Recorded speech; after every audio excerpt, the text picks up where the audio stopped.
तेरा एहसान ओ बाबा कभी ना भूल पाएंगे।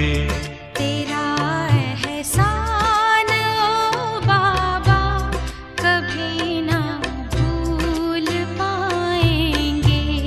दिया है दान जीवन का भला क्यों भूल पाएंगे।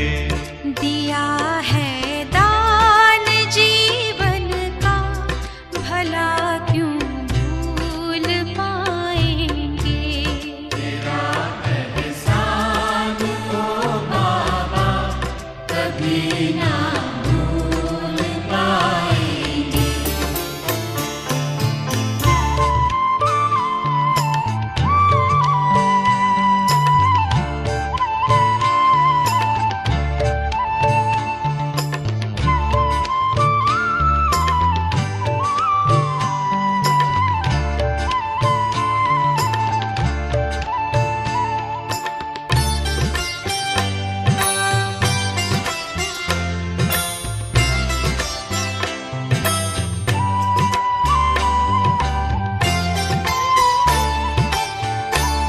चली थी आंधियां काली फंसी मझधार थी नैया।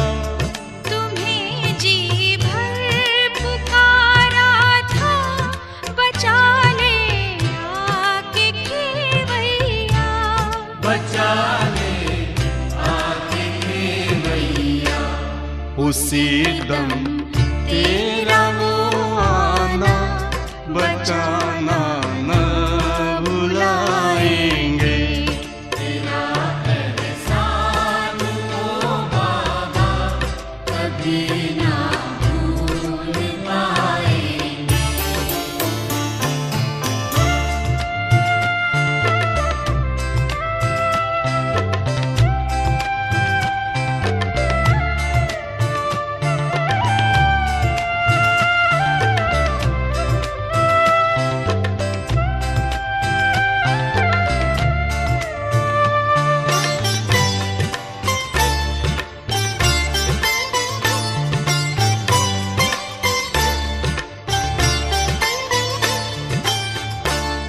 वो भी क्या बादशाहत थी गगन धरती हमारे थे।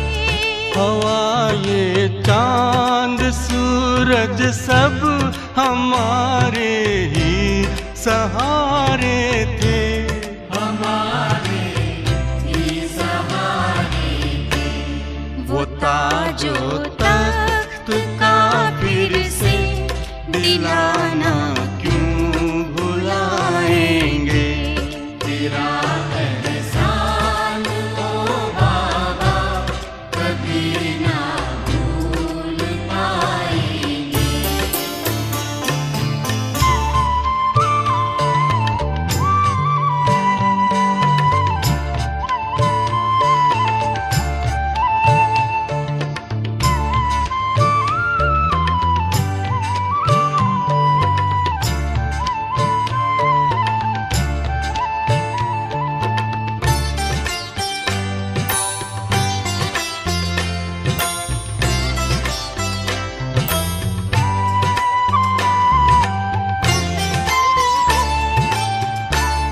हमारे सिर पे यूं हरदम रहे ये हाथ रहमत का। सदा हंसता रहेगा ये सितारा अपनी किस्मत का। सितारा अपनी किस्मत का। जो धड़कन में समाया हो उसे क्या भूल पाएंगे। तेरा एहसान ओ बाबा कभी ना भूल पाएंगे। दिया है दान जीवन का भला क्यों भूल पाएंगे। तेरा एहसान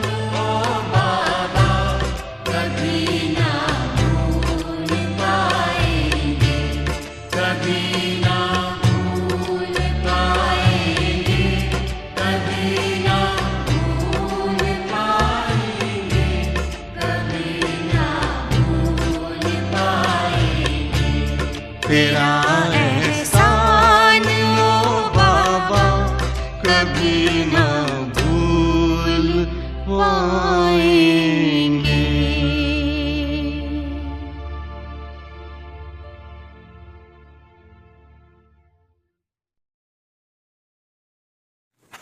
ओम शांति। 5 अक्टूबर 2024 प्यारे बाप दादा के अनमोल महावाक्य। मीठे बच्चे, बाबा आया है तुम बच्चों से दुख धाम का संन्यास कराने। यही है बेहद का संन्यास। प्रश्न, उन सन्यासियों के संन्यास में और तुम्हारे संन्यास में मुख्य अंतर क्या है? उत्तर, वे सन्यासी घर बार छोड़कर जंगल में जाते, लेकिन तुम घर बार छोड़कर जंगल में नहीं जाते हो। घर में रहते हुए सारी दुनिया को कांटों का जंगल समझते हो। तुम बुद्धि से सारी दुनिया का संन्यास करते हो।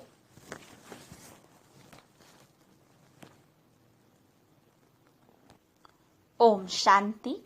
रूहानी बाप बैठ रूहानी बच्चों को रोज रोज समझाते हैं, क्योंकि आधा कल्प के बेसमझ है ना, तो रोज रोज समझाना पड़ता है। पहले पहले तो मनुष्यों को शांति चाहिए। आत्माएं सब असुर रहने वाली भी शांति धाम की हैं। बाप तो है ही सदैव शांति का सागर। अभी तुम शांति का वर्षा प्राप्त कर रहे हो। कहते हैं ना, शांति देवा, अर्थात हमको इस सृष्टि से अपने घर शांति धाम में ले जाओ अथवा शांति का वर्षा दो। देवताओं के आगे अथवा शिव बाबा के आगे यह जाकर कहते हैं कि शांति दो, क्योंकि शिव बाबा है शांति का सागर। अभी तुम शिव बाबा से शांति का वर्षा ले रहे हो। बाप को याद करते करते तुमको शांति धाम में जाना है जरूर। नहीं याद करेंगे तो भी जाएंगे जरूर। याद इसलिए करते हो कि पापों का बोझा जो सिर पर है वह खत्म हो जाए। शांति और सुख मिलता है एक बाप से, क्योंकि वह सुख और शांति का सागर है। वह चीज ही मुख्य है। शांति को मुक्ति भी कहा जाता है, और फिर जीवन मुक्ति और जीवन बंध भी है। अभी तो जीवन बंध से जीवन मुक्त हो रहे हो। सतयुग में कोई बंधन नहीं होता है, गाया भी जाता है सहज जीवन मुक्ति व सहज गति सदगति। अब दोनों का अर्थ तुम बच्चों ने समझा है। गति कहा जाता है शांति धाम को, सदगति कहा जाता है सुख धाम को। सुख धाम शांति धाम, फिर यह है दुख धाम। तुम यहाँ बैठे हो। बाप कहते हैं बच्चे, शांति धाम घर को याद करो। आत्माओं को अपना घर भूला हुआ है। बाप आकर याद दिलाते हैं, समझाते हैं, हे रूहानी बच्चों, तुम घर जा नहीं सकते हो जब तक मुझे याद नहीं करेंगे। याद से तुम्हारे पाप भस्म हो जाएंगे। आत्मा पवित्र बन फिर अपने घर जाएगी। तुम बच्चे जानते हो यह अपवित्र दुनिया है, एक भी पवित्र मनुष्य नहीं। पवित्र दुनिया को सतयुग, अपवित्र दुनिया को कलयुग कहा जाता है। राम राज्य और रावण राज्य। रावण राज्य से अपवित्र दुनिया स्थापन होती है। यह बना बनाया खेल है ना, यह बेहद का बाप समझाते हैं। उनको ही सत्य कहा जाता है। सत्य बातें तुम संगम पर ही सुनते हो, फिर तुम सतयुग में जाते हो। द्वापर से फिर रावण राज्य शुरू होता है। रावण अर्थात असुर ठहरा। असुर कभी सत्य नहीं बोल सकते, इसलिए इसको कहा जाता है झूठी माया झूठी काया। आत्मा भी झूठी है तो शरीर भी झूठा है। आत्मा में संस्कार भरती है ना, 4 धातुएं है ना, सोना चांदी तांबा लोहा, सब खाद निकल जाती है। बाकी सच्चा सोना तुम बनते हो इस योग बल से। तुम जब सतयुग में हो तो सच्चा सोना ही हो। फिर चांदी पड़ती है तो चंद्रवंशी कहा जाता है। फिर तांबे की लोहे की खाद पड़ती है द्वापर कलयुग में। फिर योग से तुम्हारे में जो चांदी तांबा लोहा की खाद पड़ी है वह निकल जाती है। पहले तुम सब आत्माएं शांति धाम में हो, फिर पहले पहले आते हो सतयुग में, तो उसको कहा जाता है गोल्डन एज। तुम सच्चा सोना हो। योग बल से सारी खाद निकलकर बाकी सच्चा सोना बचता है। शांति धाम को गोल्डन एज नहीं कहा जाता है। Golden age, silver age, copper age यहाँ कहा जाता है। शांति धाम में तो शांति है। आत्मा जब शरीर लेती है तब गोल्डन एज कहा जाता है। फिर सृष्टि ही गोल्डन एज बन जाती है। सतो प्रधान 5 तत्वों से शरीर बनता है। आत्मा सतो प्रधान है तो शरीर भी सतो प्रधान है। फिर पिछाड़ी में आकर आयरन एज्ड शरीर मिलता है, क्योंकि आत्मा में खाद पड़ती है। तो गोल्डन एज, सिल्वर एज इस सृष्टि को कहा जाता है। तो अब बच्चों को क्या करना है? पहले पहले शांति धाम जाना है, इसलिए बाप को याद करना है, तभी तमो प्रधान से सतो प्रधान बन जाएंगे। इसमें टाइम उतना ही लगता है जितना टाइम बाप यहाँ रहते हैं। वह गोल्डन एज में पार्ट लेते ही नहीं। तो आत्मा को जब शरीर मिलता है तब कहा जाता है यह गोल्डन एज्ड जीवात्मा है। ऐसे नहीं कहेंगे गोल्डन एज्ड आत्मा, नहीं, गोल्डन एज्ड जीवात्मा। फिर सिल्वर एज्ड जीवात्मा होती है। तो यहाँ तुम बैठे हो, तुमको शांति भी है तो सुख भी प्राप्त होता है। तो क्या करना चाहिए? दुख धाम का संन्यास, इसको कहा जाता है बेहद का संन्यास। उन सन्यासियों का है हद का संन्यास। घर बार छोड़ जंगल में जाते हैं। उनको यह पता नहीं है कि सारी सृष्टि ही जंगल है। यह कांटों का जंगल है। यह है कांटों की दुनिया, वह है फूलों की दुनिया। वह भल संन्यास करते हैं, परंतु फिर भी कांटों की दुनिया में, जंगल में, शहर से दूर दूर जाकर रहते हैं। उन्हों का है निवृत्ति मार्ग, तुम्हारा है प्रवृत्ति मार्ग। तुम पवित्र जोड़ी थे, अभी अपवित्र बने हो। उनको गृहस्थ आश्रम भी कहते हैं। सन्यासी तो आते ही बाद में हैं। इस्लामी बौद्धि भी बाद में आते हैं। क्रिश्चियन से कुछ पहले आते हैं। तो यह झाड़ भी याद करना है, चक्र भी याद करना है। बाप कल्प कल्प आकर कल्प वृक्ष की नॉलेज देते हैं, क्योंकि खुद बीज रूप है, सत्य है, चैतन्य है। इसलिए कल्प कल्प आकर कल्प वृक्ष का सारा राज समझाते हैं। तुम आत्मा हो, परंतु तुमको ज्ञान सागर, सुख का सागर, शांति का सागर नहीं कहा जाता। यह महिमा एक ही बाप की है, जो तुमको ऐसा बनाते हैं। बाप की यह महिमा सदैव के लिए है, सदैव वह पवित्र है और निराकार है। सिर्फ थोड़े समय के लिए आते हैं पावन बनाने, सर्वव्यापी की तो बात ही नहीं। तुम जानते हो बाप सदैव वहाँ ही रहते हैं, भक्ति मार्ग में सदैव उनको याद करते हैं। सतयुग में तो याद करने की दरकार नहीं रहती है।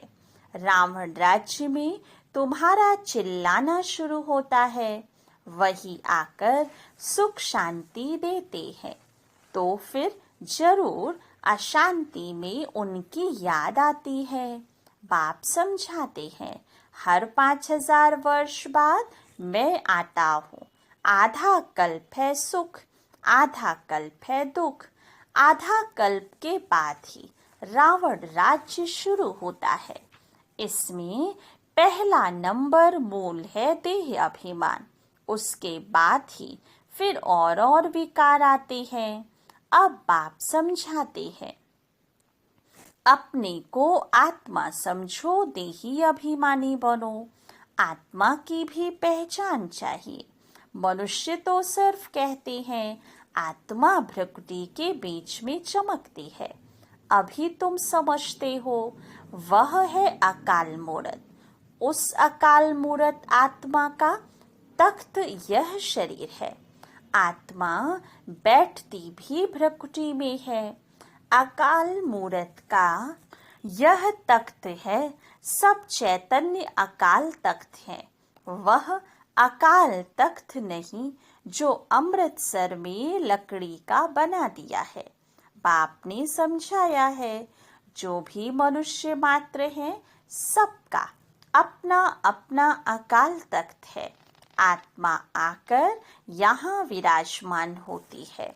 सतयुग हो या कलयुग हो, आत्मा का तख्त है ही यह मनुष्य शरीर। तो कितने अकाल तख्त हैं? जो भी मनुष्य मात्र है अकाल आत्माओं के तख्त हैं। आत्मा एक तख्त छोड़ झट दूसरा लेती है।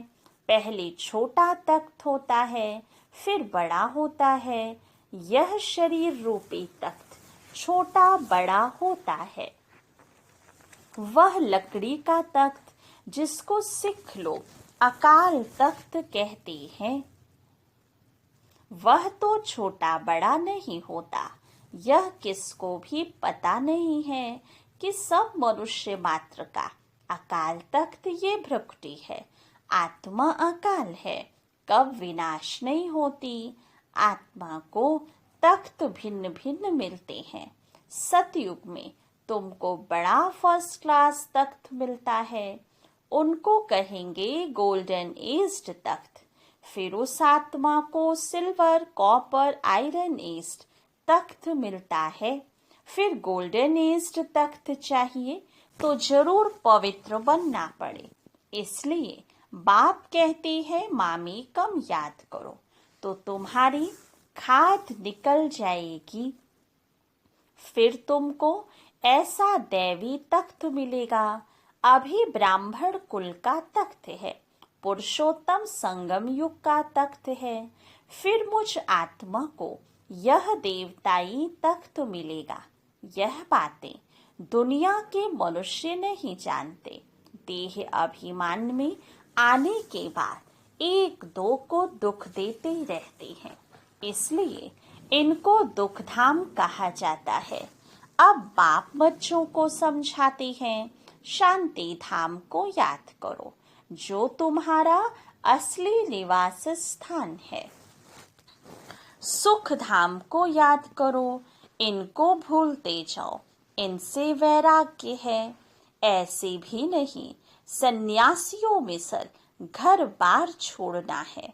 बाप समझाते हैं वह एक तरफ अच्छा है, दूसरी तरफ बुरा है। तुम्हारा तो अच्छा ही है, उनका हठ योग अच्छा भी है बुरा भी है।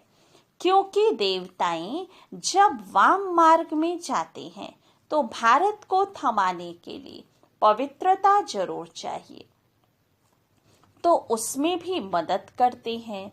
भारत ही अविनाशी खंड है, बाप का भी आना यहाँ होता है। तो जहाँ पर बेहद का बाप आते हैं वह सबसे बड़ा तीर्थ हो गया ना। सर्व की सद्गति बाप ही आकर करते हैं। इसलिए भारत ही ऊंचे ते ऊंचा देश है। मूल बात बाप समझाते हैं, बच्चे याद की यात्रा में रहो। गीता में भी मन मना भव अक्षर है, परंतु बाप कोई संस्कृत तो नहीं बतलाते हैं। बाप मन मना भव का अर्थ बताते हैं। देह के सब धर्म छोड़ अपने को आत्मा निश्चय करो। आत्मा अविनाशी है, वह कभी भी छोटी बड़ी नहीं होती।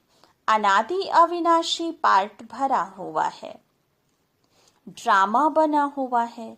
पिछाड़ी में जो आत्माएं आती हैं उनका बहुत थोड़ा पार्ट है। बाकी टाइम शांति धाम में रहते हैं। स्वर्ग में तो आ ना सके। पिछाड़ी को आने वाले वहाँ ही थोड़ा सुख, वहाँ ही थोड़ा दुख पाते हैं। जैसे दिवाली पर मच्छर कितने ढेर निकलते हैं, सुबह को उठकर देखो तो सब मच्छर मरे पड़े होंगे। तो मनुष्यों का भी ऐसे है। पिछाड़ी में आने वाले की क्या वैल्यू रहेगी। जैसे जानवर मिसल ठहरे। तो बाप समझाते हैं यह सृष्टि का चक्र कैसे फिरता है। मनुष्य सृष्टि रूपी झाड़ छोटे से बड़ा, बड़े से छोटा कैसे होता है। सतयुग में कितने थोड़े मनुष्य, कलयुग में कितनी वृद्धि हो, झाड़ बड़ा हो जाता है। मुख्य बात बाप ने इशारा दिया है। गृहस्थ व्यवहार में रहते माँ में कम याद करो। 8 घंटा याद में रहने का अभ्यास करो।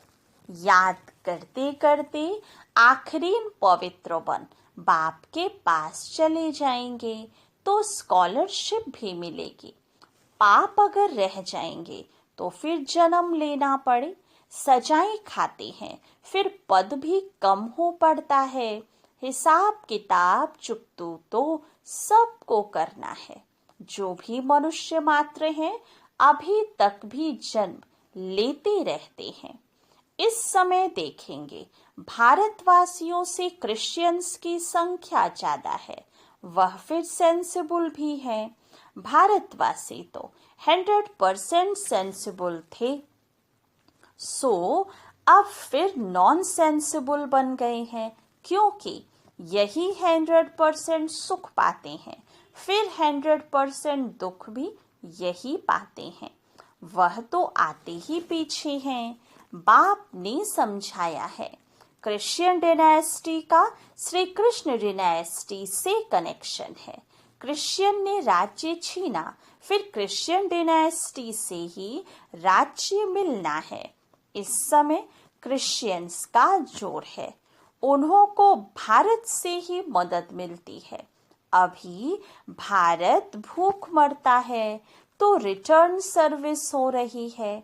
यहाँ से बहुत धन, बहुत हीरे जवाहर आदि वहाँ ले गए हैं, बहुत धनवान बने हैं, तो अब फिर धन पहुँचाते रहते हैं। उनको मिलने का तो है नहीं, तो अब तुम बच्चों को तो कोई पहचानते नहीं है। अगर पहचानते तो आकर राय लेते। तुम हो ईश्वरीय संप्रदाय, जो ईश्वर की राय पर चलते हो, वही फिर ईश्वरीय संप्रदाय से दैवी संप्रदाय बनेंगे, फिर क्षत्रिय वैश्य शूद्र संप्रदाय बनेंगे। अभी हम 100 ब्राह्मण हैं, फिर हम 100 देवता, हम 100 क्षत्रिय, हम 100 वैश्य, हम 100 शूद्र। हम 100 का अर्थ देखो कितना अच्छा है। यह बाजोली का खेल है जिसको समझाना बहुत सहज है, परंतु माया भुला देती है। फिर दैवी गुणों से आसुरी गुणों में ले आती है। अपवित्र बनना आसुरी गुण है ना। अच्छा, मीठे मीठे सिक्के लधे बच्चों प्रति माता पिता बाप दादा का याद प्यार और गुड मॉर्निंग। रूहानी बाप की रूहानी बच्चों को नमस्ते। रूहानी बच्चों की रूहानी बाप दादा को याद प्यार गुड मॉर्निंग और नमस्ते। धारणा के लिए मुख्य सार। फर्स्ट पॉइंट, स्कॉलरशिप लेने के लिए गृहस्थ व्यवहार में रहते कम से कम 8 घंटा बाप को याद करने का अभ्यास करना है। याद के अभ्यास से ही पाप कटेंगे और गोल्डन एज्ड तख्त मिलेगा। सेकेंड पॉइंट, इस दुख धाम से बेहद का वैराग्य कर अपने असली निवास स्थान शांति धाम और सुख धाम को याद करना है। देह अभिमान में आकर किसी को दुख नहीं देना है। वरदान, कर्मों के हिसाब किताब को समझकर अपनी अचल स्थिति बनाने वाले सहज योगी भव। चलते चलते अगर कोई कर्मों का हिसाब किताब सामने आता है तो उसमें मन को हिलाओ नहीं, स्थिति को नीचे ऊपर नहीं करो। चलो आया तो परख कर उसे दूर से ही खत्म कर दो। अभी योद्धे नहीं बनो। सर्वशक्तिमान बाप साथ है तो माया हिला नहीं सकती।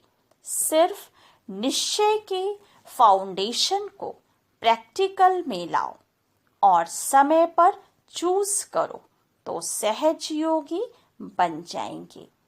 अब निरंतर योगी बनो, युद्ध करने वाले योद्धे नहीं। स्लोगन, डबल लाइट रहना है तो अपनी सर्व जिम्मेवारियों का बोझ बाप हवाले कर दो।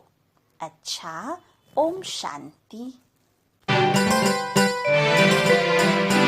बाबा मेरे हजारों हैं, धन्यवाद तुमको।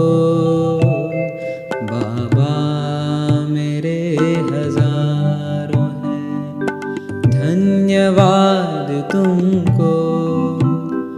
जीवन बनाने वाले दिल करता याद तुमको। बाबा मेरे हजारों हैं, धन्यवाद तुमको, धन्यवाद तुमको।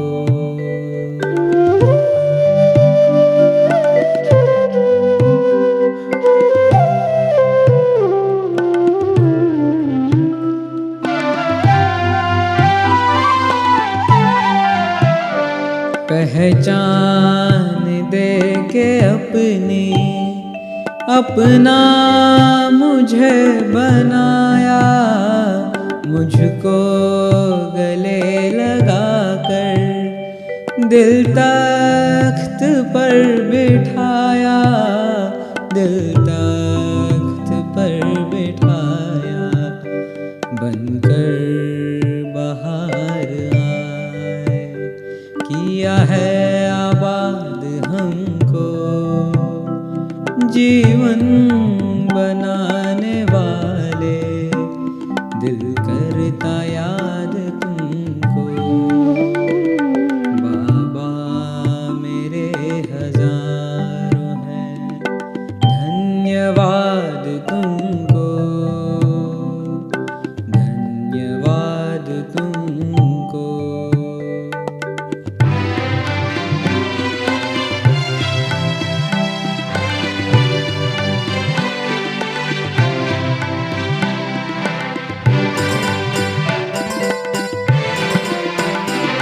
मुश्किल के वक्त तुम ही आकर मुझे मिले हो। ले हाथ थाम मेरा मंजिल पे ले चले हो, चले हो।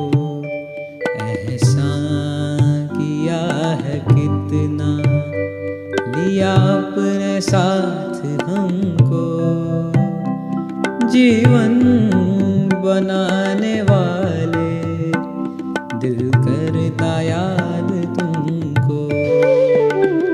बाबा मेरे हजारों हैं, धन्यवाद तुमको, धन्यवाद तुमको।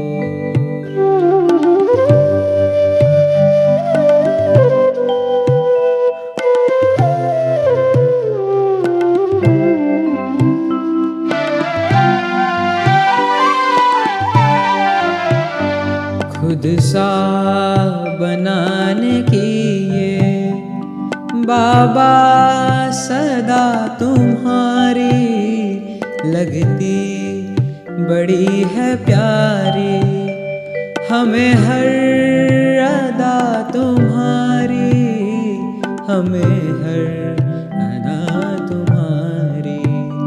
संग संग चलेंगे देकर हाथों में हाथ तुमको, जीवन बनाने वाले दिल करता याद तुमको। बाबा मेरे हजारों हैं, धन्यवाद तुमको, धन्यवाद तुमको।